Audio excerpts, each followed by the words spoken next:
ഞാൻ 5:30 പറഞ്ഞ എന്റെ അലാറം അടിച്ചു പോയതാ. എന്റെ അവന്റെ ഫോൺ ഫോണാണ്, സെയിം അലാറം. അപ്പൊ എന്റെ അലാറത്തിൽ അവൻ ഇറങ്ങി ഓടാൻ പോയി. രാവിലെ 3 മണിക്ക് പുള്ളി എണീറ്റോടി. ദൃശ്യം സിനിമ ചെയ്യുമ്പോൾ എന്തായിരുന്നു ആദ്യമായിട്ടൊരു പടം ഇൻഡിപെൻഡന്റ് എഡിറ്റർ ആവുമ്പോൾ ഉണ്ടായിരുന്ന ഒരു ചലഞ്ച് എന്തായിരുന്നു?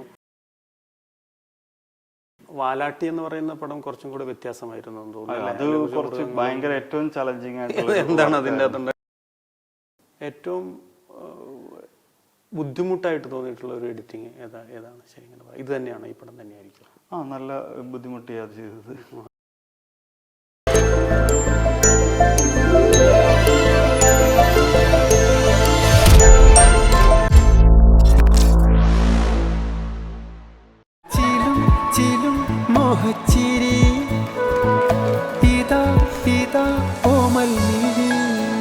പട്ടിലെ പെരുമയുള്ള പേര് പോത്തീസ് ആലയം ഓഫ് ടെക്സ്റ്റൈൽസ്. നമസ്കാരം. സിനിമയുടെ പിന്നണിയിൽ പ്രവർത്തിക്കുന്ന ആൾക്കാരെ എത്രത്തോളം നമ്മൾ അറിയപ്പെടുന്നുണ്ടെന്നോ അല്ലെങ്കിൽ അവരെ നമ്മൾ ഇൻ്റർവ്യൂ ചെയ്യുന്നതൊക്കെ പൊതുവെ കുറവാണ്. കാരണം ആർട്ടിസ്റ്റുകളെയോ ഡയറക്ടേഴ്സിനെയോ പരിഗണിക്കുന്നത് പോലെ നമ്മൾ ടെക്നിക്കൽ ക്രൂവിലുള്ള ആൾക്കാരെ പരിഗണിക്കുന്നത് പൊതുവെ കുറവാണ്. പക്ഷേ മലയാള സിനിമയിൽ അല്ലെങ്കിൽ ഇന്ത്യൻ സിനിമയിലൊക്കെ എല്ലാ ഡിപ്പാർട്ട്മെൻറ്റിലും വർക്ക് ചെയ്യുന്ന ആൾക്കാർക്കും തുല്യമായിട്ടുള്ള പ്രാധാന്യമുണ്ട്. പ്രത്യേകിച്ച് എഡിറ്ററും. ഒരു എഡിറ്റിംഗ് ടേബിളിലാണ് സിനിമ ഉണ്ടാകുന്നത് എന്നാണ് നമ്മൾ പറയുന്നത്. ഇന്ന് നമ്മളോടൊപ്പം മലയാള സിനിമയിലെ അറിയപ്പെടുന്ന ഒരു എഡിറ്ററാണ് ഒപ്പം ഉള്ളത്, ശ്രീ അയ്യൂബ് ഖാൻ. ദൃശ്യം പോലെയുള്ള ഒരു സിനിമയിലൂടെയാണ് അദ്ദേഹം ഇൻഡസ്ട്രിയിലേക്ക് കടന്നു വരുന്നത്. അപ്പോൾ അയ്യൂബിനെ ഇന്ന് ഇൻ്റർവ്യൂ ചെയ്യുമ്പോൾ എനിക്ക് ഒരുപാട് സന്തോഷമുണ്ട്. കാരണം ഞങ്ങൾ ഒരുമിച്ച് പഠിച്ചതാണ്, ഒരുമിച്ച് ഒരു റൂമിൽ താമസിച്ചിട്ടുണ്ട്. അതുകൊണ്ട് തന്നെ ഒരു ടെക്നിക്കൽ ക്രൂ എന്നുള്ള രീതിയിലോ അല്ലെങ്കിൽ ഒരു എഡിറ്റർ എന്നുള്ള രീതിയിലോ ആയിരിക്കില്ല ഇന്നത്തെ ഇൻ്റർവ്യൂ എന്നുള്ളത് എനിക്ക് ഉറപ്പുണ്ട്. അപ്പോൾ സ്നേഹപൂർവ്വം അദ്ദേഹത്തിൻ്റെ ഭാഷയിൽ ഞാൻ അയ്യൂബ് ഖാനെ ഈ ഇൻ്റർവ്യൂവിലേക്ക് സ്വാഗതം ചെയ്യുകയാണ്. സ്വാഗതം മിസ്റ്റർ അയ്യൂബ് ഖാൻ. ഓക്കെ, ഞാൻ പല പ്രാവശ്യം ചോദിച്ചിട്ടുള്ള ഒരു ചോദ്യമാണ്, എന്തുകൊണ്ടാണ് അയ്യൂബ് ഖാൻ എന്നുള്ളത്? അയ്യൂബിൻ്റെ വീട് കായംകുളത്താണ്. അപ്പോൾ അതുകൊണ്ട് പലപ്പോഴും ആൾക്കാർ അയ്യൂബ് ഖാൻ എന്ന് പറയുമ്പോൾ വിചാരിക്കുന്നത് അയ്യൂബ് ഏതോ ഹിന്ദിയിൽ നിന്ന് വന്നിട്ടുള്ള ഒരു എഡിറ്ററാണ് എന്നുള്ളതാണ്. അതിനെ സംബന്ധിച്ചൊരു രസകരമായിട്ടുള്ള ഒരു സംഭവം ഉണ്ട്, ദൃശ്യം എന്ന് പറയുന്ന ഒരു സിനിമയായിട്ട് ബന്ധപ്പെട്ടിട്ടുള്ള. അതൊന്ന് പറയാൻ പറ്റുമോ? അത് അല്ല, എൻ്റെ വീട്ടുകാരുടെ പേരാണ്. അതെ അതെ അതെ അതെ എന്നാലും അത് ദൃശ്യം കഴിഞ്ഞിട്ട് ഒരു ദിവസം ലാലേട്ടനെ വിളിച്ചിട്ടുണ്ടായിരുന്നു. വിളിച്ചിട്ട് ലാലേട്ടൻ എൻ്റെ അടുത്ത് ഇംഗ്ലീഷ് ഹിന്ദിയിലൊക്കെ ഭയങ്കര സംസാരം. അപ്പം ഞാൻ പറഞ്ഞു ഞാൻ മലയാളിയാണെന്ന് പറഞ്ഞു. അപ്പോഴാണ് പുള്ളി മനസ്സിലാക്കിയത് ഞാൻ മലയാളിയാണെന്നുള്ളത്. ഞാൻ കൂടെ ഉണ്ടായിരുന്നു, സ്പോട്ടിലൊക്കെ കൂടെ ഉണ്ടായിരുന്നു. അന്നേരം എൻ്റെ പേരൊന്നും അങ്ങനെ സ്ട്രൈക്കിൽ വന്നില്ലായിരുന്നു. സിനിമ റിലീസായി കഴിഞ്ഞതിന് ശേഷമാണ് അയ്യൂബ് ഖാൻ ഇന്ന ആളാണെന്ന് മനസ്സിലായി. എനിക്കൊന്ന് ലാലേട്ടൻ വിചാരിച്ചു ഏതോ ഹിന്ദിയിൽ നിന്നുള്ള ഒരു എഡിറ്റർ വന്ന് പടം എഡിറ്റ് ചെയ്തു എന്നാണ് ശരിക്കും വിചാരിച്ചിരുന്നതെന്ന് തോന്നുന്നു. അല്ല, അത്ര ദിവസം കൂടെ ഉണ്ടായിരുന്നല്ലോ, ലൊക്കേഷൻ സ്പോട്ട് എഡിറ്റ് ചെയ്തിട്ടുണ്ടായിരുന്നു. ഓണത്തിൽ മാത്രമേ ഉള്ളായിരുന്നു, ഖാൻ ആർക്കും അറിയത്തില്ലല്ലോ. എനിക്കൊന്ന് ഓണത്തിന്റെ സമയത്ത് എങ്ങാണ്ട് വിഷ് ചെയ്യാൻ വിളിച്ചതാണ്. അല്ല, ക്രിസ്മസിന്റെ സമയത്ത് അങ്ങനെ എന്റെ മാരേജ് വിളിക്കാൻ വേണ്ടി വിളിച്ചപ്പോൾ ആദ്യം എടുത്തില്ല, അപ്പൊ തിരിച്ചു വിളിച്ചു. അതെ അതെ അതെ ഞാൻ കല്യാണത്തിന്റെ കാര്യം പറഞ്ഞപ്പോഴാണ്, കല്യാണം ദൃശ്യം കഴിഞ്ഞിട്ടായിരുന്നല്ലോ. അതെ അതെ അതെ ആ സമയത്ത് ഒരു സംഭവം ഉണ്ടായി. എനിക്കൊന്ന് നമ്മളൊക്കെ വന്ന സമയത്ത് കല്യാണത്തിന്റെ അന്ന് തൊട്ടടുത്ത് തന്നെ ഉത്സവം നടക്കുന്നത് കൊണ്ടുണ്ടായിട്ടുള്ള ഒരു സംഭവം. അതൊന്നും വരല്ല, അത് വന്നു കഴിഞ്ഞാൽ വീട്ടിൽ കയറാൻ കട്ട് ചെയ്ത് ഞാൻ തന്നെ പറയുന്ന അയ്യൂബിന്റെ കല്യാണത്തിന്റെ സമയത്ത് വേണ്ട അത് വീട് ലാലേട്ടൻ വരുമെന്നൊരു അഭ്യൂഹം ഉണ്ടായിരുന്നു. അങ്ങനെ എല്ലാവരോടും ഒന്ന് ഫുഡ് കഴിക്കാൻ വന്നു, ആർക്കും ഫുഡ് തികഞ്ഞില്ല. അല്ല അല്ല അത് സന്തോഷമായിട്ടുള്ള കാര്യമാണ്. കാരണം ഞാൻ വന്നു കഴിഞ്ഞപ്പോൾ അവിടെ ഉണ്ടായത് തൊട്ടടുത്ത് ഉത്സവം നടക്കുകയും ആൾക്കാർ എനിക്കൊന്നു ലാലേട്ടൻ വരുമെന്നുള്ള അഭ്യൂഹത്തിന്റെ പുറത്ത് അവിടെ ഒരുപാട് ആൾക്കാർ വരികയും അങ്ങനെ അല്ലേ ഉദ്ദേശിച്ചാലും ആൾക്കാർ വന്നു, അങ്ങനെ ഒരു സംഭവം. ഓക്കെ, എങ്ങനെയാണ് ഒരു എഡിറ്റിംഗ് ആണ് എൻ്റെ മേഖല എന്ന് തിരിച്ചറിഞ്ഞ് അതിലേക്ക് വരാനുണ്ടായ ഒരു സാഹചര്യം എന്തായിരുന്നു? ഒരു അങ്ങനെ അങ്ങോട്ട് നമുക്ക് അതിന് മുമ്പ് സിനിമയായിട്ടും കലയായിട്ടും ബന്ധപ്പെട്ട ആൾക്കാർ അങ്ങനെ ഉണ്ടായിരുന്നില്ല. എനിക്ക് ആക്ച്വലി ഞാൻ ബിഷമൂർ കോളേജിൽ BSc ബോട്ടണിയാണ് പഠിച്ചത് മാവേലിക്കര. ആക്ച്വലി അവിടുന്ന് ഞാൻ കെൽട്രോണിൽ ഒരു ജോലി, അന്ന് ഒരു ജോലിയാണ് ആവശ്യം, ജോലിക്ക് വേണ്ടി. അപ്പം ഗൾഫിൽ പോയാൽ മീഡിയ സിറ്റി ഉണ്ട്, എഡിറ്റിംഗ് ചെയ്താൽ അവിടെ മൾട്ടിമീഡിയക്ക് ഭയങ്കര സ്കോപ്പാണെന്നൊക്കെ പറഞ്ഞ് അങ്ങനെ നേരെ കെൽട്രോണിൽ മൾട്ടിമീഡിയ പഠിക്കാൻ പോയി. അങ്ങനെ കെൽട്രോൺ കൊല്ലത്തായിരുന്നു, അവിടെ 1 വർഷത്തെ കോഴ്സ്.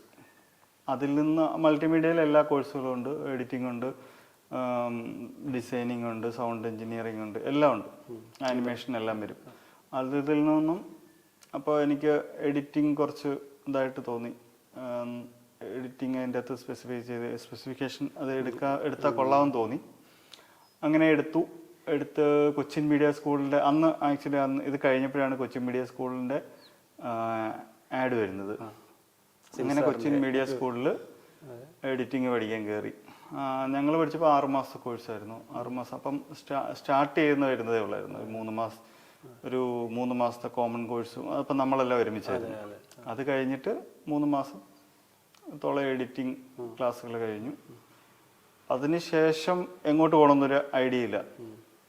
അവിടെ സ്റ്റക്കായി. നമുക്ക് ഗോഡ് ഫാദർമാരോ അങ്ങനെ ആരുമില്ല, സിനിമയിലായിട്ട് യാതൊരു ബന്ധമില്ല. ആകെ അറിയാവുന്നത് വിനയൻ സാറിൻ്റെ കൂടെ നേരത്തെ വർക്ക് ചെയ്തൊരു ബിജു എന്ന് പറഞ്ഞിട്ട് അമ്പലപ്പുഴയുള്ളൊരു പുള്ളിക്കാരൻ മാത്രമേ ഉള്ളൂ പരിചയം.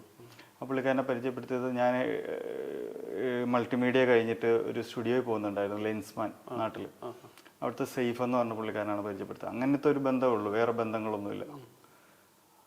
അങ്ങനെ വന്നു, എന്ത് ചെയ്യണമെന്നൊന്നും അറിയില്ല. അങ്ങനെ വന്നു ഞാൻ ഇരിക്കുന്ന സമയത്ത് ജെയിൻ സാറ്, കൊച്ചിൻ മീഡിയ സ്കൂളിലെ ജെയിൻ സാർ ഉണ്ടായിരുന്നു. ജെയിൻ സാറിനോട് പറഞ്ഞു എങ്ങോട്ട് പോകണമെന്ന് അറിയത്തില്ല, എന്ത് ചെയ്യണമെന്ന് അറിയത്തില്ല, എന്താ. അപ്പോൾ ജെയിൻ സാർ പറഞ്ഞു നീ ഒരു കാര്യം ചെയ്യുന്ന ഇവിടെ ജൂനിയർ ഇൻസ്ട്രക്ടറായിട്ട് നിൽക്കാൻ പറഞ്ഞു. അങ്ങനെ ജൂനിയർ ഇൻസ്ട്രക്ടറായിട്ട് 1 വർഷം അവിടെ നിന്നു. അത് 2 ബാച്ചിൻ്റെ കൂടെ നിന്നുണ്ടോ, 2-3 ബാച്ചിൻ്റെ കൂടെ നിന്നുണ്ടോ തോന്നുന്നു. എനിക്കൊരു 2-3 ബാച്ചുകളുള്ള സമയം അവരുടെ കൂടെ നിന്ന് തോന്നുന്നു. അത് കഴിഞ്ഞിട്ട് 1 വർഷം കഴിഞ്ഞപ്പോൾ മടുത്തു കഴിഞ്ഞിട്ട് ജെയിൻ സാറിൻ്റെ അടുത്ത് ഞാൻ ഗൾഫിൽ പോകാന്ന് പറഞ്ഞ ഒറ്റ മുങ്ങൽ മുങ്ങിയിട്ട് പിന്നെ കുറേ നാൾ കഴിഞ്ഞപ്പം അതും ഇതാവാതെ പിന്നെയും ജെയിൻ സാറിനെ വിളിച്ചു. സാറേ പോയില്ല എന്ന് പറഞ്ഞിട്ട് വിളിച്ചു. അപ്പോൾ ജെയിൻ സാർ പറഞ്ഞു നീ എൻ്റെ കൂടെ കൂടിക്കുമെന്ന് പറഞ്ഞിട്ട് ജെയിൻ സാറിൻ്റെ കൂടെ ജെയിൻ സാർ അന്ന് ഇതൊക്കെ എൻ്റെ മ്യൂസിയംസ് ചെയ്യുന്നുണ്ടായിരുന്നു. അപ്പം കോതമംഗലത്തെ മ്യൂസിയം പണി നടന്നുകൊണ്ടിരിക്കുക. അപ്പോൾ അതിൻ്റെ വർക്കിൻ്റെ ഭാഗമായിട്ട് അവിടെ കയറി. അങ്ങനെ ജെയിൻ സാറിൻ്റെ കൂടെ ഒരു 6 മാസത്തോളം ഉണ്ടായിരുന്നു. കൂനമ്മാവിലെ മ്യൂസിയത്തിൻ്റെ ലാസ്റ്റ് സ്റ്റേജിലും പിന്നെ കോതമംഗലത്ത് അങ്ങനത്തെ ഓട്ടോമേഷൻ അവിടെ അങ്ങനത്തെ പരിപാടിയാണ്. അപ്പോൾ ജെയിൻ സാറിൻ്റെ പിന്നെ ജെയിൻ സാർ ഒരു ഡോക്യുമെൻ്ററി ചെയ്യുന്നുണ്ടായിരുന്നു. പാലക്കൽ അച്ഛൻ്റെ കൂടെ ചേർന്നിട്ടൊരു ഡോക്യുമെൻ്ററി ചെയ്യുന്നുണ്ടായിരുന്നു. അങ്ങനെ അത് കഴിഞ്ഞിങ്ങനെ ഇരിക്കുന്ന സമയത്താണ് സിബി ജോസ് സാറിൻ്റെ കോള് വരുന്നത്. സിബി സാറിൻ്റെ കോള് വന്നു. എൻ്റെ അടുത്തൊരു സാജൻ, ലാൽമീഡിയയിലെ സാജൻ ചേട്ടനൊരു എഡിറ്റർ അസിസ്റ്റൻറ്റിനെ ആവശ്യമുണ്ടെന്ന് പറഞ്ഞിട്ട് അങ്ങനെ ഞാൻ ആ കോളിൽ അങ്ങനെ ഞാൻ സാജൻ ചേട്ടനെ വിളിക്കുന്നു. എറണാകുളത്ത് വന്ന് സാജൻ ചേട്ടനെ കാണുന്നു. സൊല അപ്പോൾ എഡിറ്റ് നടന്നുകൊണ്ടിരിക്കുക. സൊലയുടെ എഡിറ്റ് സമയത്താണ് സാജൻ ചേട്ടനെ കാണുന്നു. ചട്ടമ്പിനാട് മുതൽ വരാൻ പറയുന്നു. അങ്ങനെ ചട്ടമ്പിനാട് മുതൽ ചട്ടമ്പിനാടാണോ ആദ്യം സ്പോട്ട് ചെയ്യുന്നത്? ചട്ടമ്പിനാടാണോ? അല്ല, സ്പോട്ട് ചെയ്തത് മമ്മി ആൻഡ് മി ആണ്. ചട്ടമ്പിനാട്ടിലാണ് ആദ്യമായിട്ട് എഡിറ്റിംഗ് അസിസ്റ്റന്റ് ആയിട്ട് കയറിയത്. അപ്പൊ നമ്മൾ ഒരുമിച്ച് കുറെ നാൾ ഒരു അതിനുശേഷം ഒരു ഗ്യാപ്പില് അവിടെ താമസിച്ചിട്ടുണ്ടല്ലോ, വൈറ്റില ചളി ആ ഭാഗത്ത്. അത് ഏത് കാലഘട്ടമാണ് അപ്പൊ? അത് ഈ അസിസ്റ്റന്റ് ആയിട്ടിരിക്കുന്ന സമയത്ത് മുതലേ ഞാൻ അവിടെ ഇൻസ്ട്രക്ടറായിട്ട് വർക്ക് ചെയ്യുന്നിടം മുതൽ വൈറ്റില ഫിലിം സിറ്റിയിലുണ്ടായിരുന്നു. വൈറ്റില ഫിലിം സിറ്റി പരാമർശിക്കാതെ വൈറ്റില ഫിലിം സിറ്റിയിലെ പ്രസാദ് സാറിനെ പറയാതെ നമുക്ക് എങ്ങോട്ടും പോകാൻ പറ്റത്തില്ല. പുള്ളിയാണ് നമ്മുടെ മെന്റർ എന്ന് പറയുന്ന ഒരാള്, പ്രസാദ് സാറാണ്. അതെ, പ്രസാദ് സാറിനെ എല്ലാവർക്കും അറിയത്തില്ല. പക്ഷെ എനിക്ക് തോന്നുന്നു ഒരു പക്ഷെ ഇന്ന് മലയാള ഇൻഡസ്ട്രിയിൽ നിലനിൽക്കുന്ന ഒരുപാട് പേർക്ക് പ്രസാദ് സാറിനെ അറിയാം. അദ്ദേഹം മരിച്ചുപോയി. അതെ, ആ വൈറ്റില ഫിലിം സിറ്റിയിൽ വന്ന ഗിരീഷ് ഗംഗാധരനുണ്ട്, ടിനു പാപ്പച്ചനുണ്ട്, ഫാസിലുണ്ട്, മനോജുണ്ട്, പ്രസാദ്, ഹേമന്ത്, ജുബിൻ, സാം. അതെ, ഒരുപാട് ഇൻഡസ്ട്രിയിൽ നിലനിൽക്കുന്ന ആൾക്കാർ. ലിജിനും ലിജിൻ പാമ്പിനോ അവിടെ ഉണ്ടായിരുന്നു, രാമു ഗ്രാഫിക്സില്. അതെ അതെ അതെ. അത് മറക്കാൻ പറ്റാത്ത അതായത് നമ്മള് വിനീബ് എന്ന് നമ്മള് അവിടെ നമ്മുടെ എല്ലാ വർക്കുകളും അവിടെ ചെയ്യുകയും ഒരുമിച്ച് ജീവിക്കുകയും ചെയ്തുകൊണ്ടാണ് അവിടെ വൈറ്റില ഫിലിം സിറ്റി എന്ന് പറയുന്ന ഒരു പേര് വന്നത്. പിന്നെ എന്റെ അസിസ്റ്റന്റ് ആയിട്ട് വന്ന വിനായക് അവിടുന്നാണ്, വിനീത് അവിടുന്നാണ്, മനു ആന്റണി അവിടുന്നാണ്. അങ്ങനെ ഒരു കൂട്ട ആൾക്കാർ തന്നെ അവിടെ വന്നു എന്നുള്ളത് അത് വളരെ സന്തോഷം. എനിക്കൊന്ന് അക്കാലത്ത് നമ്മൾ ശരിക്കും നന്നായിട്ട് ഈ ഒരു സ്ട്രഗ്ലിംഗ് പീരീഡിലൂടെ കടന്നുപോയി. ആ ഒരു കാലഘട്ടം നീ അസിസ്റ്റ് ചെയ്യുന്ന ഒരു കാലഘട്ടം എനിക്ക് ശരിക്കും ഇത് പറയാതിരിക്കാൻ പറ്റില്ല. ഇത് ഞാൻ എന്തുകൊണ്ടാണ് പറയുന്നതെന്ന് വെച്ചിട്ടുണ്ടെങ്കിൽ എല്ലാവരുടെയും ഒരു ലൈഫിൽ ഇങ്ങനത്തെ ഒരു കാലഘട്ടം ഉണ്ടാവും മുന്നോട്ട് വരുമ്പോൾ. കാരണം രാവിലെ നമുക്ക് ഭക്ഷണം കഴിക്കാൻ ഇല്ലാത്തത് കൊണ്ട് ഉച്ച കഴിഞ്ഞ് എണീറ്റിരുന്ന ഒരുപാട് മാസങ്ങളുണ്ട് നമുക്ക്. അത് ആക്ച്വലി സാഞ്ചേട്ടനെ കാണുന്നതിന് മുമ്പുള്ളൊരു സമയം ഭയങ്കര സ്ട്രഗ്ലിംഗ് പീരീഡ്. ഞാന് സാമ് ജുബിൻ ഞങ്ങൾ 3 പേരുള്ള റൂമില്. വിനീപ് ഉണ്ട്. വിനീപിന് അന്ന് കൈരളി ടിവിയില് എന്താ ഇന്റേൺഷിപ്പ് പരിപാടി നടക്കുന്നുണ്ട്. വിനീപിന്റെ കണ്ടുപിടുത്താണ് 5 രൂപയുടെ ഗുഡ് ബിസ്ക്കറ്റും ഒരു ഗ്ലാസ് വെള്ളവും. വിനീപിന്റെ കണ്ടുപിടുത്ത. അപ്പൊ ആ സമയത്ത് നല്ല സ്ട്രഗ്ലിംഗ് പീരീഡ് ആയിരുന്നു നമുക്ക്. എനിക്ക് അതിലുള്ള എല്ലാവരും ജുബിനാണെങ്കിലും അറിയപ്പെടുന്ന സൗണ്ട് ഡിസൈനറായി, വിനീപ് ആണെങ്കിലും സാം ഇപ്പൊ പുണ്യാളൻ എന്നാലും എന്റെ പുണ്യാളൻ സ്ക്രിപ്റ്റ് റൈറ്ററാണ്. വിനീപ് സഖാവ്, കൊച്ചപ്പൗലോ പടത്തിന്റെ എഡിറ്ററായി മാറി. ഒരു പ്രസാദൊക്കെ ആണെങ്കിലും ടെലിവിഷൻ മേഖലയിൽ നല്ല നിലയിൽ. അപ്പൊ ആ ഒരു കാലഘട്ടത്തിൽ കടന്നുപോയ എല്ലാവരും ഇൻഡസ്ട്രിയിൽ നല്ല നിലയിലേക്ക് മുന്നോട്ട് വന്നു എന്നുള്ളത് വലിയ സന്തോഷകരമായിട്ടുള്ള കാര്യം. ഓക്കെ, സ്പോട്ട് എഡിറ്റിംഗ് ഒക്കെ വരുന്ന സമയത്താണ് മമ്മി ആൻഡ് മീ ഒക്കെ സ്പോട്ട് എഡിറ്റ് ചെയ്യുന്നത് അല്ലേ? അതെ, ആക്ച്വലി ഡിസംബറിൽ എഡിറ്റിംഗ് നടന്നുകൊണ്ട സമയത്ത്, ചട്ടമ്പിനാടിന്റെ എഡിറ്റിംഗ് നടന്ന സമയത്ത് ഇവിടെ വെച്ച് എറണാകുളത്ത് വെച്ചിട്ട് സാഞ്ചേട്ടൻ എൻ്റെ അടുത്ത് മമ്മി ആൻഡ് മീയുടെ സ്പോട്ട് പോകാൻ പറഞ്ഞു. അന്ന് നമുക്ക് സ്പോട്ട് എന്താണെന്നൊന്നും അറിയില്ല. അപ്പം അന്നേരം കാണിച്ചു തന്ന് ഒരു ADVC എന്ന് പറഞ്ഞൊരു ബോക്സ്, അത് കണക്ട് ചെയ്ത് ലാപ്ടോപ്പ്. ഇപ്പോൾ സാഞ്ചേട്ടൻ്റെ ഒരു 13 ഇഞ്ചിൻ്റെ ഒരു ലാപ്ടോപ്പ് ഉണ്ട്, അതിലാണ് നമ്മൾ പോകുന്നത്. അപ്പം എൻ്റെ കൂടെ അന്ന് രാഹുൽ എന്ന് പറയുന്ന, അപ്പം സാഞ്ചേട്ടൻ എനിക്ക് എക്സ്പീരിയൻസ് ഇല്ലാത്തതുകൊണ്ട് രാഹുൽ എന്ന് പറഞ്ഞൊരു ആളിനെയും കൂടെ വിട്ടായിരുന്നു എഡിറ്റർ. പുള്ളി അൺഫോർച്ചുനേറ്റ്ലി ഇപ്പോൾ ഈ ഇടയ്ക്ക് മരിച്ചുപോയി, കുറച്ചാളായി. അപ്പം പുള്ളി എൻ്റെ കൂടെ ഉണ്ടായിരുന്നു. ഞങ്ങൾ രണ്ടുപേരുടെ ആയിരുന്നു മമ്മി ആൻഡ് മീ സ്പോട്ട് ചെയ്യുന്നത്. അന്ന് രാവിലെ സ്പോട്ട് ചെയ്യുന്ന സമയത്ത് എന്നോട് ജിത്തുചേട്ടൻ എന്നോട് ചോദിച്ചു വല്ലതും അറിയാവോന്ന്. ഞാൻ പറഞ്ഞു എനിക്കൊന്നും അറിയില്ല. പിന്നെന്തിനാ, പിന്നെ ഇങ്ങനെയൊക്കെയല്ലേ പഠിക്കുന്നത്, എക്സ്പീരിയൻസ് അല്ലേ. എനിക്ക് ഇത് തന്നെ എക്സ്പീരിയൻസ് എന്ന് പറഞ്ഞ ജിത്തുചേട്ടൻ. അത് രണ്ടാമത്തെ പടമാണ്, രണ്ടാമത്തെ സിനിമ ജിത്തുചേട്ടൻ. അത് ആദ്യം ഷൂട്ട് ചെയ്യുന്നത് വാഗമണില് ഒരു കാറ്റാടിയോ അതിന്റെ അവിടെ തന്നെ ഷൂട്ട് ചെയ്യുന്നത്. അപ്പൊ അവിടെ വെച്ചാണ് ഫസ്റ്റ് ഇതെങ്ങനെയൊക്കെ കിട്ടും, ഔട്ട് കിട്ടുമെന്ന്. ശരിക്കും ഇൻഡസ്ട്രിയിലേക്ക് എൻട്രി അങ്ങനെയാണല്ലേ? അതെ, ലൊക്കേഷനിൽ എൻട്രി അങ്ങനെയാണ്. ആദ്യമായിട്ട് ചട്ടമ്പിനാട്ടില് പോയപ്പോഴാണ് മമ്മൂക്കായെ കണ്ടൊരു അനുഭവം ഉണ്ട്. ഭയങ്കര ഇതാണ്. ഞാൻ ആദ്യമായിട്ട് ഇവിടെ വെയിൽസ് കോട്ടിലായിരുന്നു താമസം. എന്നിട്ട് ആദ്യം ഹാർഡ് ഡിസ്ക് മേടിക്കാൻ വേണ്ടി ലൊക്കേഷനിൽ പോകണമായിരുന്നു. പൊള്ളാച്ചിയിലെവിടെയാണ് ലൊക്കേഷനിൽ പോന്നു. അപ്പോൾ ഹാർഡ് ഡിസ്ക് മേടിക്കാൻ വേണ്ടി ഞാൻ വെയിറ്റ് ചെയ്യുക. മെൻഡോസ് ആയിരുന്നു അന്ന് സ്പോട്ട് എഡിറ്റർ അതിൻ്റെ. അപ്പോൾ ഞാനിങ്ങനെ നിൽക്കുമ്പം ക്യാരവാനിൽ നിന്ന് ഒരു വെള്ളയും ഇട്ടിട്ടൊരു സുന്ദരനായ ഒരാൾ ഇങ്ങനെ നടന്നു പോകുന്നത് ഞാൻ എവിടെയോ കണ്ടിട്ടുണ്ടല്ലോ. അപ്പോൾ ഇങ്ങനെ പോയി കഴിഞ്ഞിട്ടാണ് എനിക്ക് ആളെ ഇങ്ങനെ നമ്മള് ആ ഒരു ഇതിലിങ്ങനെ ആ ഓറയിൽ ഇങ്ങനെ നിൽക്കുക. അപ്പം ഭയങ്കര അത് കഴിഞ്ഞിട്ടാണ് നമ്മള് മുട്ടി സാധനം നമ്മളെ വടക്കൻ വീരഗാഥയും ഒക്കെ കണ്ടുവന്നിട്ടുള്ളതല്ലേ അതിന്റെ ഒരു.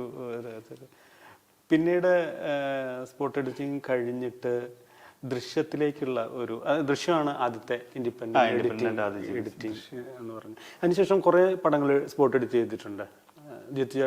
മമ്മി ആൻഡ് മീ ചെയ്തു, മൈ ബോസ് ചെയ്തു, അരികിലൊരാൾ ചെയ്തു, അങ്ങനെ കുറെ സിനിമകൾ ചെയ്തിട്ടുണ്ട്.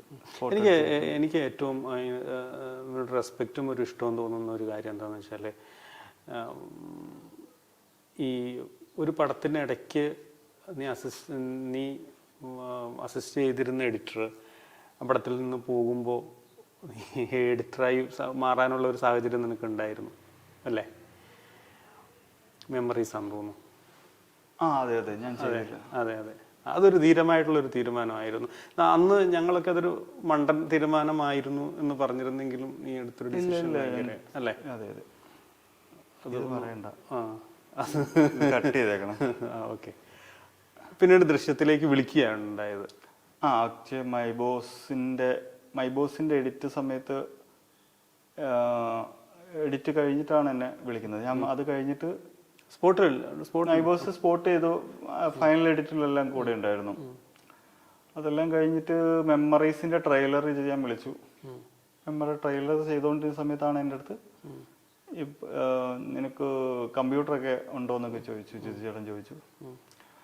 ഞാൻ പറഞ്ഞു ഇല്ല, ഒപ്പിക്കാമെന്ന് പറഞ്ഞു. ഇപ്പോഴും ഞാൻ ദൃശ്യം പ്രതീക്ഷിക്കുന്നില്ല. എൻ്റെ അടുത്ത് നേരത്തെ അൻസാർക്കാടെ പടം ചിലപ്പോൾ കിട്ടുമെന്നുള്ള രീതിയിൽ ഇങ്ങനെ പറയുന്നുണ്ടായിരുന്നു. ലക്ഷ്യം.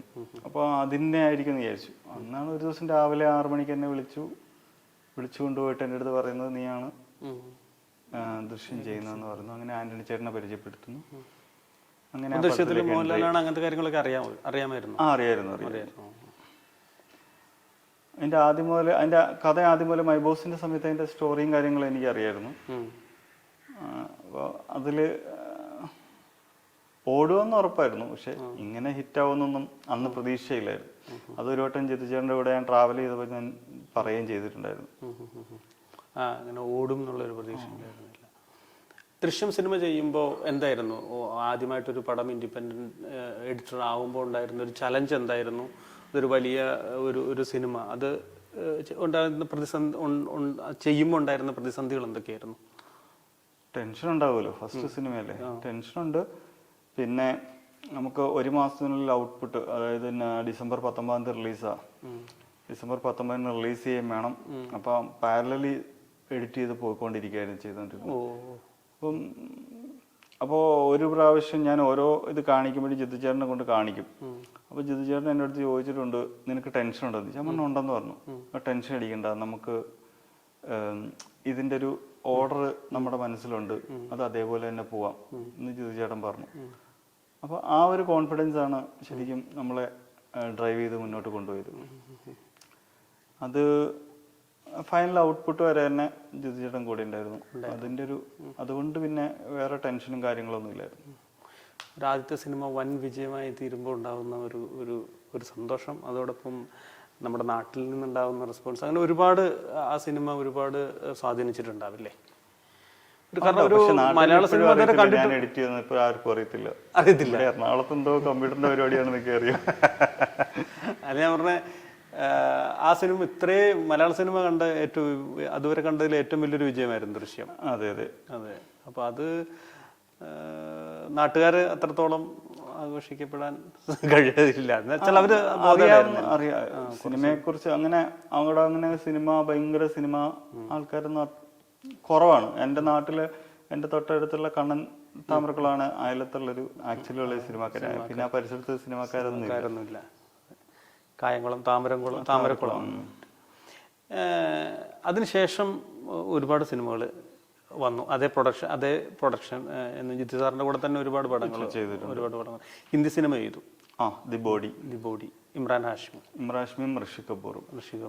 അതൊരു എങ്ങനെ ഉണ്ടായിരുന്നു? ഒരു അയ്യൂബ് ഖാൻ സ്വന്തം നാട്ടിലേക്ക് അത് എഡിറ്റ് ചെയ്ത് ഏറ്റവും കൂടുതൽ അടുത്തൊരു പടമാണ്.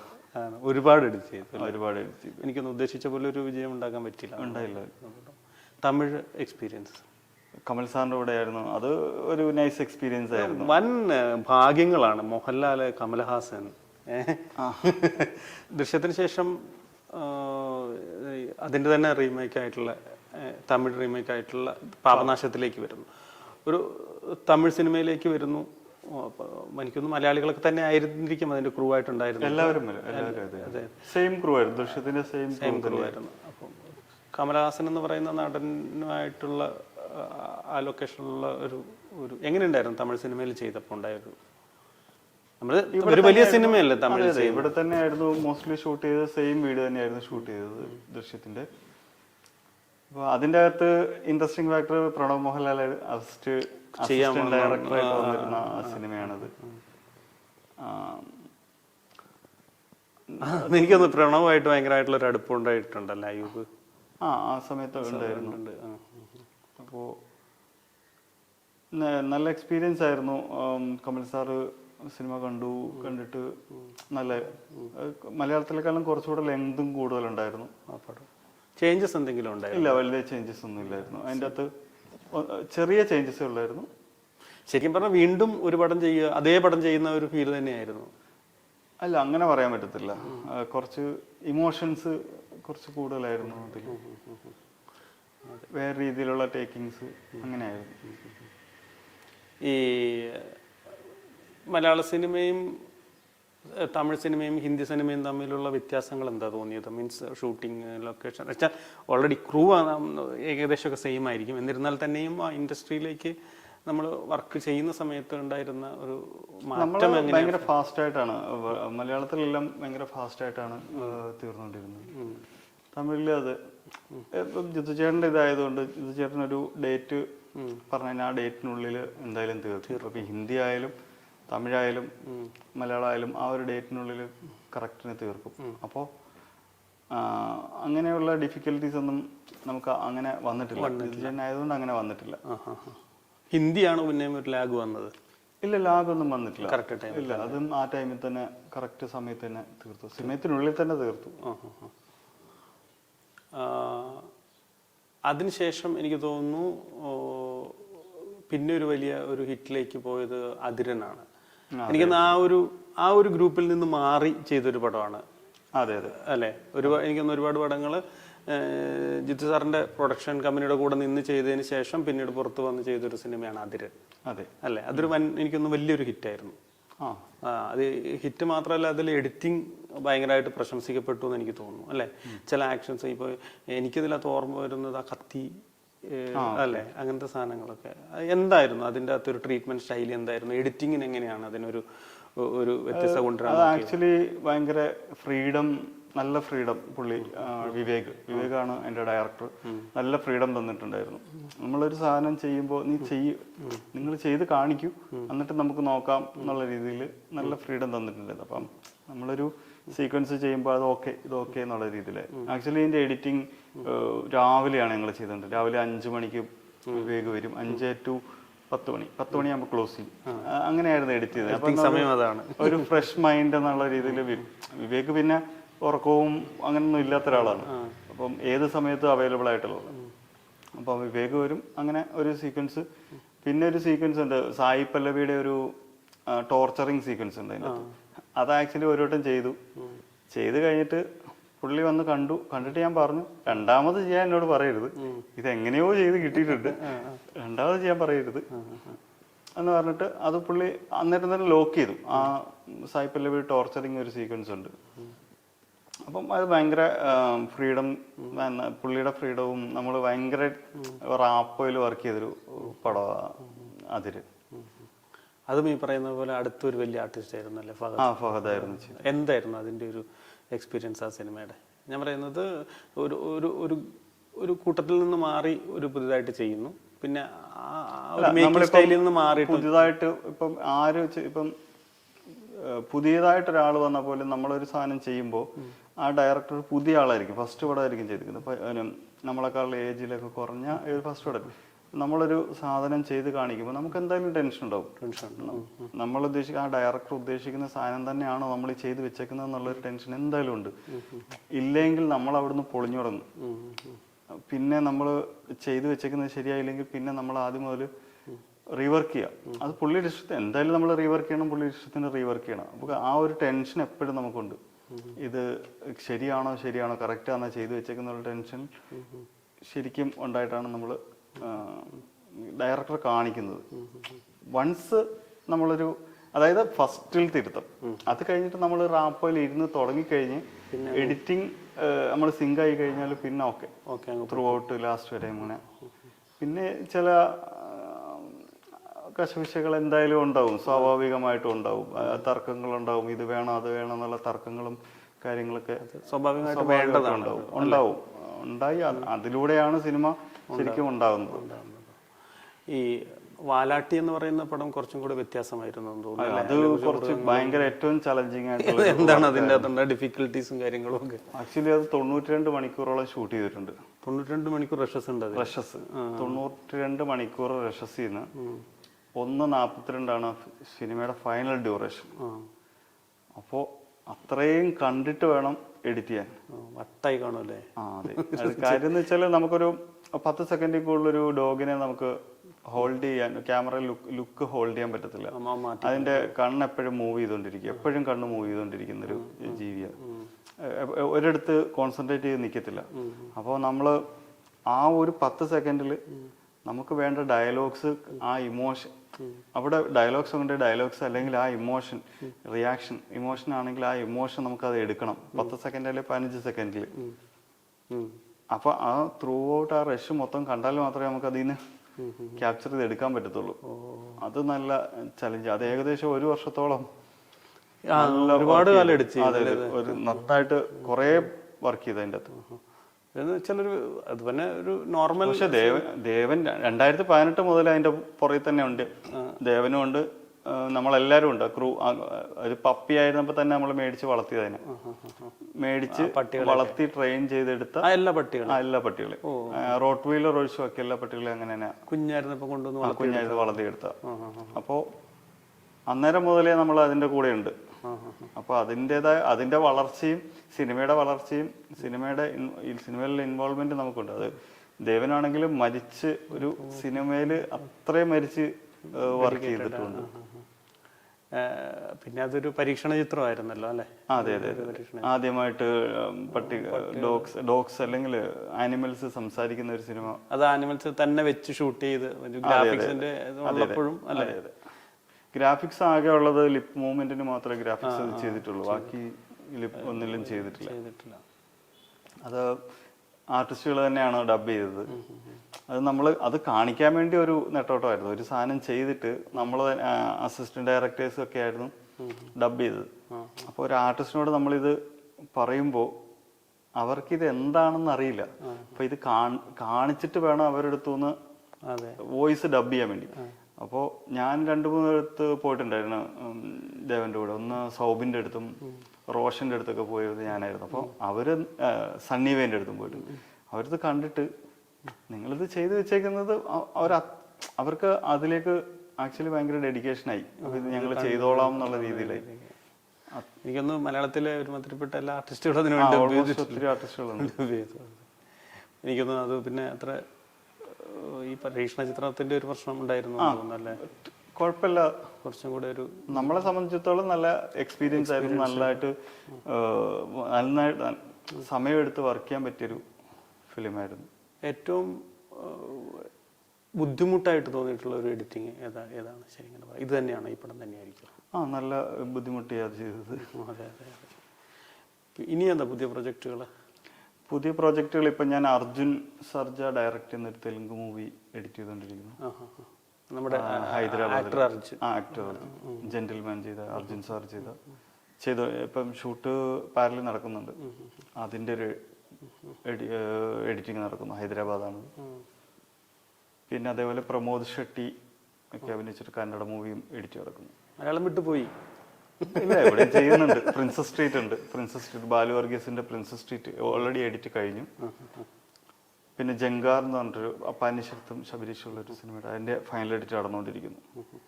ഇതാണ് ഇപ്പോഴത്തെ ഒരു കറന്റ് വർക്ക് നടക്കുന്ന പ്രോജക്റ്റ്.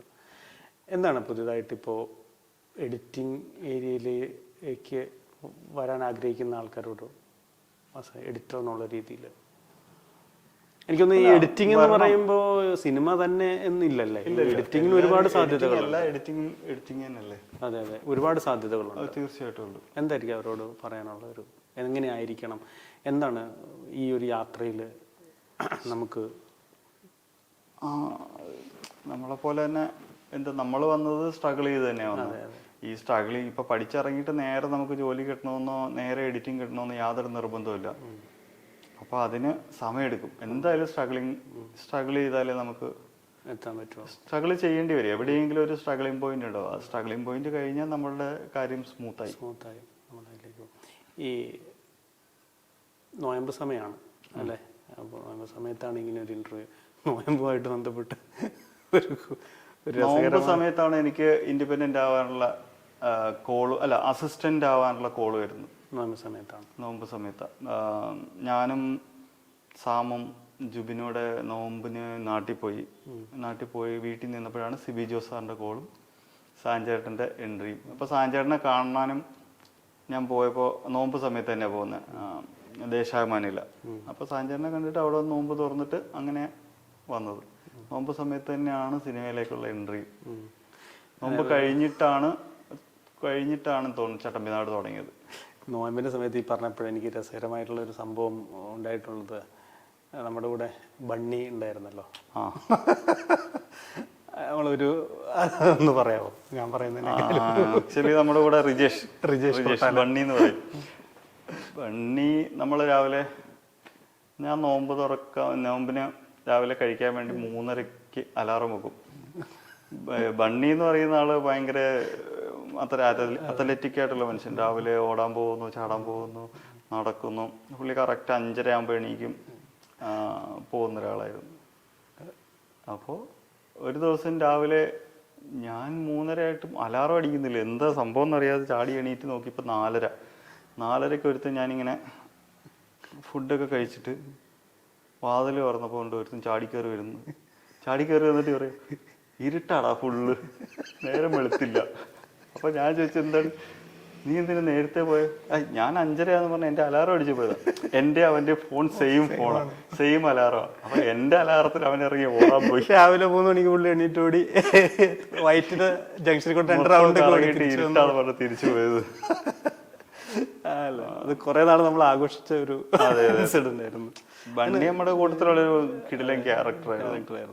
ഇപ്പോൾ മംഗളം ടിവിയിൽ വർക്ക് ചെയ്യുന്നുണ്ട്. മംഗളമല്ല, അവിടെ നിന്ന് മാറിയെന്ന് തോന്നില്ല. ഇടയ്ക്ക് പുള്ളി മംഗളത്തിലായിരുന്നു, ന്യൂസ് റീഡറായിട്ടൊക്കെ ഉണ്ടായിരുന്നു. അങ്ങനെ ഒരുപാട് പേര് നമ്മളുടെ ഒരുപാട് ക്യാരക്ടേഴ്സ് ലൈഫിലുണ്ടായിരുന്നു പണ്ട് കാലത്തൊക്കെ ആയിട്ട്. ഇതൊക്കെയാണ് എനിക്ക് പറയാനുള്ളതും എനിക്ക് ചോദിക്കാനുണ്ടായിരുന്നതിന്. ഒരുപാട് ചോദിക്കാനുണ്ട്, പക്ഷേ ഈ പറയുന്ന പോലെ ഒരു ഇന്റർവ്യൂവിൽ എല്ലാം നമുക്കുണ്ടായിട്ടുള്ള ഒരു എക്സ്പീരിയൻസ് എല്ലാം ഒന്നും ഒരു ഇന്റർവ്യൂവിൽ തീരൂല്ല എന്ന് എനിക്ക് തോന്നുന്നു, അല്ലേ? ഒരുപാട് ഫിലിം സിറ്റിയിലെ എക്സ്പീരിയൻസ് ഒരിക്കലും മറന്നുപോകില്ല. ഒരുപാട് എനിക്കൊന്ന് പറ്റുന്ന ആളുകളിൽ ആഘോഷിക്കപ്പെടേണ്ട ഒരുപാട് പേര് എനിക്കൊന്ന് നമ്മളോട് കൂടിയിട്ട് ആ വൈറ്റില ഫിലിം സിറ്റി ഇന്നില്ല, അല്ലേ? ഇപ്പൊ അവിടെ ആൾക്കാരില്ല. ചന്ദ്രൻ സാറ് മരിച്ചോടുകൂടി നമ്മുടെ കൂടെ സിനിമയില് ബന്ധമില്ലാത്ത ഷാനു, അരുൺ, വിനോദേട്ടൻ, വേണു, ഈ 4 പേര് സിനിമയായിട്ട് ബന്ധമില്ലാത്തവരായിരുന്നു. പക്ഷെ എന്നാലും നമ്മുടെ ഷോർട്ട് ഫിലിമിലെ നായകന്മാരായിരുന്നു. അതെ അതെ, റാമിന്റെ ഷോർട്ട് ഫിലിം എല്ലാവരും അങ്ങോട്ടും ഇങ്ങോട്ടും അഭിനയിക്കുകയും കാര്യങ്ങൾ ചെയ്യുകയും ഒക്കെ ചെയ്തിരുന്ന ഒരു നല്ല കാലം നമ്മുടെ അടുത്ത കാലത്തുണ്ടായിരുന്നു. അതെ അതെ, അത് തന്നെയാണ് എനിക്ക് ആ സൗഹൃദങ്ങളൊക്കെ ഇന്നും നിലനിൽക്കുന്നുണ്ട്, എല്ലാവരും ഇൻഡസ്ട്രിയിലുണ്ട് എന്നുള്ളതൊക്കെ തന്നെ വലിയൊരു സന്തോഷം. രാംദാസ് പറ്റില്ല, രാംദാസിനെ ഒരിക്കലും മറക്കാൻ. അതെ അതെ, രാംദാസ് വേണു സാറിന്റെ അസോസിയേറ്റ് ആയിട്ട് ഇതൊക്കെ തന്നെയാണ്. അപ്പൊ എഡിറ്റിംഗ്, ഡയറക്ഷൻ ഉള്ള സാധ്യതകൾ മര്യാദക്ക് ഒരു ജോലി ചെയ്യുന്നുണ്ട്. എന്നാലും ഇടയ്ക്കിടയ്ക്ക് ഡയറക്ഷൻ ചെയ്യണം എന്നൊക്കെ ആഗ്രഹം. ഇല്ല, അതിങ്ങനെ ചെയ്ത് പോട്ടെ എന്ന് തന്നെ ഇങ്ങനെ ആഗ്രഹിച്ചുകൊണ്ടിരിക്കുന്നു. അതെ അതെ അതെ. അപ്പൊ അങ്ങനെ പിന്നെ ക്ലാസ്സുകൾ ചിലപ്പോൾ ആൾക്കാർക്ക് ക്ലാസ്സുകൾ എടുത്തു കൊടുക്കാൻ താല്പര്യമുള്ള ഒരാളാണെന്ന് എനിക്കറിയാം. പോകാറുണ്ട്, സൗത്ത് ഇവിടെ സൗത്തിൽ പോകാറുണ്ട്, ലൂമിനാറിൽ പോകാറുണ്ട്, മീഡിയ 1 കോഴിക്കോട് അവർ വിളിക്കാറുണ്ട്. അപ്പം ക്ലാസ് എടുക്കാറുണ്ട്. അപ്പം എന്തായാലും സന്തോഷം, ഒരുപാട് സമയം നമ്മളോട് ചെലവഴിച്ചു. ഒരു പ്രത്യേകിച്ചൊരു നന്ദി പറയേണ്ടതില്ലെങ്കിലും കൂടിയും ഒരു ഇന്റർവ്യൂ എന്നുള്ള രീതിയിൽ ഞാൻ നിന്നോട് നന്ദി അറിയിക്കുന്നു. സന്തോഷം. Okay, thank you.